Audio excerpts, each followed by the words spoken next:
ማጣችለት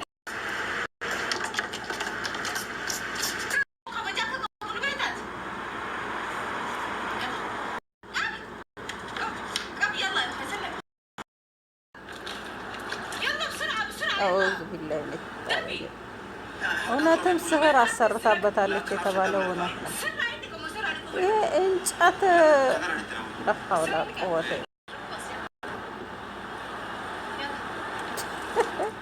ይሄ ወንድ ነው ምንድን ነው?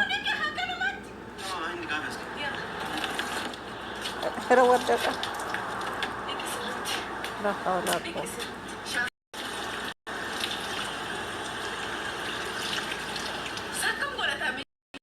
ሁለተኛ ሚስቷ ተብዬዋን ተመልከቱ። ይሄን እንጨት እዛ መጣችና ለዚህ መስገድ አለብክ፣ መሳም አለብክ፣ ማጠብ አለብክ፣ ለዚህ ልብስ መግዛት አለብክ፣ ለሱ መታዘዝ አለብክ እያለችው ነው። አሰላሙ አለይኩም ወራህመቱላሂ ወበረካቱ። እንደውም የሌላ እምነት ተከታይ ሰላም፣ እንዴት ናችሁ? መወዳችሁ ማከብራችሁ ስለምታበረታቱን ጀዛከላህ ኸይር ጀዛ። አላህ ያሰባችሁን ነገር አላህ ያሳካላችሁ። እንደው ልባችሁ እስክፋት ያለውን ነገር ሁሉ አላህ ጥርግርግ አድርጎ ኸይሩን ነገር ያደርግላችሁ ኢንሻአላህ። ቀይ ልቦች የምወዳችሁ ማከብራችሁ እና ዛሬ ደግሞ በሀጂ በሰይድ ጓደኛ መጥቻለሁ። ሀጂ ማለት እንግዲህ በኦሮምኛ ሼህ እንደማለት ነው። ሀጂ ስሙ ትልቅ ነው በጣም የቀራ እልም ያለው እውቀት ያለው ትልቅ ሰው በእድሜም እና ሀጂ ማለት ስሙ ትልቅ ነው እና ይሄ ደግሞ ስሙና እሱ ልዩነት አላቸው። እንኳን ዛሬ እቺ እብድ አግብቶ አብሮ እያበደ ነውና ያው ስህር አሰርታበት ነው ይባላል። አላህ ከእንደዚህ አይነት ሙሲባ ከጓደኞቻችሁ ሴት ሁና እኔ እንጃ ከባድ ነው ስህር የሚባለው ነገር። አላህ ከእንደዚህ አይነት ነገር ይጠብቃችሁ። ያው የሰው ልጅ ይሄን ያደርግብኛል እንዲህ ይሰራኛል ብላችሁ አትጠብቁም። ከሰው ጋር ለመኖር ስትወስኑ ትዳርም ሆነ ጓደኛም ቤተሰብ ስታፈሩ አንዳንድ ጊዜ ምንም ሳታደርጓቸው ነው። ብዙ ስህር የሚሰራው በየዋህ ሰው፣ በንጹህ ልብ ሰው፣ በቃ ቅን በሆነ ሰው ልብ ላይ ነው የሚሰራ። እኔ ብዙ ልጆች በአረብ ሀገር ስላየው ነውና እኔ እንጃ አላህ ልቡን አይስጣችሁ። እንደዚህ አይነት ሽርክ፣ እንደዚህ አይነት ሙሲባ ነገር ለሰው ልጅ መውደቂያ መንስኤ የምትሆኑ ሰዎች እንደው እኔ እንጃ አላህ የእጃችሁን ይስጣችሁ። ወይ ካላችሁበት ልቦናችሁን ሰጣችሁ ወደ ሰው በሚለው ሀሳብ ጭንቅላታችሁ ይመለስና ያ ሰው ተጎርቶ ምን የምትጠቀሙት ምን የምታገኙት ነገር የለም። ያ ሰው የእድሜ ልኩን እየተሰቃየ ቢኖርም አላህ ስቃዩን ሁሉ ወደ ኸይር ነው የሚለውጥለት። ሀያል የሆነ ጌታ እንደ ሰው አይደለም። ብዙ ልጆች እኔ ጓደኞቼ ሲሰቃዩ ያለውና እቺም ስህር ሰውየው ላይ አሰርታ ነው እንደዚህ በእጁ አስገብታ አፍዛው እየተጫወተችበት ነው እያሉ ነው።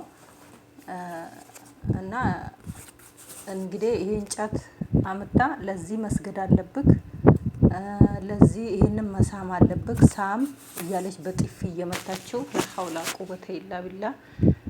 ሚስት እንግዲህ ባል ላይ እጇን አንስታ መምታት ማለት ይሄ ምን የመጨረሻ ዘመን ነው መሰል የደረሰው። ወላሂ በጣም ነው የሚያስፈራውና አላህ ልቦና ይስጥን። በእንደዚህ አይነት ሰው ይገዛልኛል፣ ሰውን አንበረክካለሁ። አላህ የሚያንበረክክ ፈጣሪ እያለ እኛ ስልጣን የለንም። ተመካክሮ ተዛዝኖ አብሮ መኖር እያለ እንደዚህ አይነት ፍቅፋቂ እንጨት የሚነድ እንጨት ይዘሽ መተሽ እንዴት ለዚህ ሰግዳለሁ ሲላት በጥፊ ያለችው እና መጨረሻ ላይ ደግሞ አይታችሁ እንደሆነ እጄ ፎጣ አመጣለታለሁ፣ ልብስ ለዚህ መግዛት አለብክ፣ እጄ ፎጣ አመጣለታለሁ ብላ ወደ ቤት ስትገባ ውርውር አረገውና ለከሳ ብቅ ስትል ቶሎ ብሎ ዘሎ አነሳውና እዛ ፓርክ ላይ መጀመሪያ ላይ በጣም ገርሞኝ በጣም ልቤን እኔ እንጃ በጣም ነው የሚሰማችሁና እዛ ላይ አስቆኛል እሱ ማለት ነውና እኔ እንጃ እንግዲህ አላህ ልቡና ይስጣትና እኔ ሰይድ እንኳን ሲመታት ያው በጣም ነው ደስ ያለኝ ክፋቷ ምን ያህል እንደሆነ። አሲድ የመሰለ ነገር በሰው ፊት ላይ ለመርጨት የተዘጋጀች እቺ አውሬ ኢቃም ለብሳ እንግዲህ ኢቃሚስት ናት። ኢቃም እንዳንቺ አይነት አይደለም የሚለብሰው። አንቺ ኢቃምን ለመስረቅና ለመነገጃ ወይ የሰውን ህይወት አጥፍተሽ በዚህ ኢቃም ተደብቀሽ ነው ያለሽው እንጂ ኢቃም ላንቺ አይነት ሰው አይደለም። ኢቃም ማለት ትልቅ በእድሜ ትንሹ ነው፣ በአይምሮ ትልቅ የሆነ ሰው ነው የሚለብሰው ማለት ነው። ስንት ሱመያ እህቶቻችን በአረብ ሀገር እንደ እሳት እየተቃጠሉ በሙቀት ለብሰው ስራቸውን ይሰራሉ። ምን ያህል ጠንካራ ምን ያህል ጎበዝ እንደሆኑ ማለት ነው። እንዳንቺ አይነቶች ናቸው ኢቃሚስቶችን የሚያሰሩ ኢቃሚስቶች ሱመያዎች የሚያምሩ ቆንጆ ምን የመሳሰሉ ህጻናቶች ምን የመሳሰሉ ወጣቶች ናቸው ለአላህ ብለው እየለበሱ ከሸይጣን ለመሸሸግ ብለው የሚለብሱት ለአላህ ብለው የሚለብሱት ብዙዎች ናቸው ያሉት። እንዳንቺ አይነቱ ኢቃም ለብሶ ኢቃሚስቶችን ያሰድባል። አንቺ ኢቃም አይገባሽም።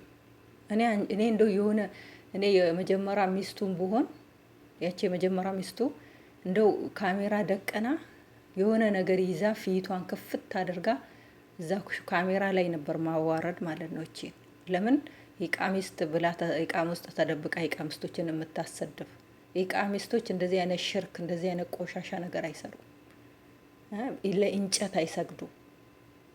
ይሄ እንጨት ልብስ ይሄን ልቁረጠው ብሎ የነክር ነገር ሲመዝ እንዳቆርጥ ሌላ ልብስ ትገዛለታለክ። ስገድ ሳመው። ሰውየው በቃ ትንስስ ብሏል። እንግዲህ ሌላ ቦታ እኔ ቆይቻለሁ። እኔ እነሱን አንዳንድ ጊዜ ነው የምከታተላቸውና በቃ የሆነ ቪዲዮአቸው ራሱ ስለማይጥም እኔ አልከታተላቸውም። ያው የአብዲ ጋር ስለሆኑ ማለት ነው። ቪዲዮአቸው ዝም ብለው እንደው የሆነ ተንኮል ብቻ ስለሆነ አልከታተላቸውም ብዙ ማለት ነው። ግን በዚህ ናህል እንደዚህ ወንድ ልጅ አፍዞ ይሄ ልጅ ቤተሰብ አለው፣ ልጆች አለው፣ በጣም የሚወዱት የሚያከብሩት ቤተሰቦች የሚሳሱለት ቤተሰቦች አለው። በስደት ላይ ነው ያለው። እንደዚህ አድርጋ አፍዛ እንደዚህ ያቺ ትልቅየው ሚስትም የመጀመሪያ ሚስትም እኔ መድኃኒት አምጥቼልሃለሁ መድኃኒቱን ትጠቀማለህ፣ ግን ይሄን መድኃኒት ስትጠቀም እሷን መፍታት አለብክ ስትለው ምን አገባሽ የሰማንያ ሚስቴ ነው እሷ ምንም ነገር አላረገችኝም አለ። ወላሂ ምንም አላረገችኝም። ድፍራቱ ምንም አላረገችኝም። እጠባለችኝ አጠብኩኝ። ለምንድን ነው እኔ የምፈታት? አልፈታትም። አንቺ በእኛ ውስጥ አገባሽም፣ በእኛ ህይወት ውስጥ አገባሽም። የእናንተ መድኃኒትም የእናንተ ምንም እኔ አልፈልግም።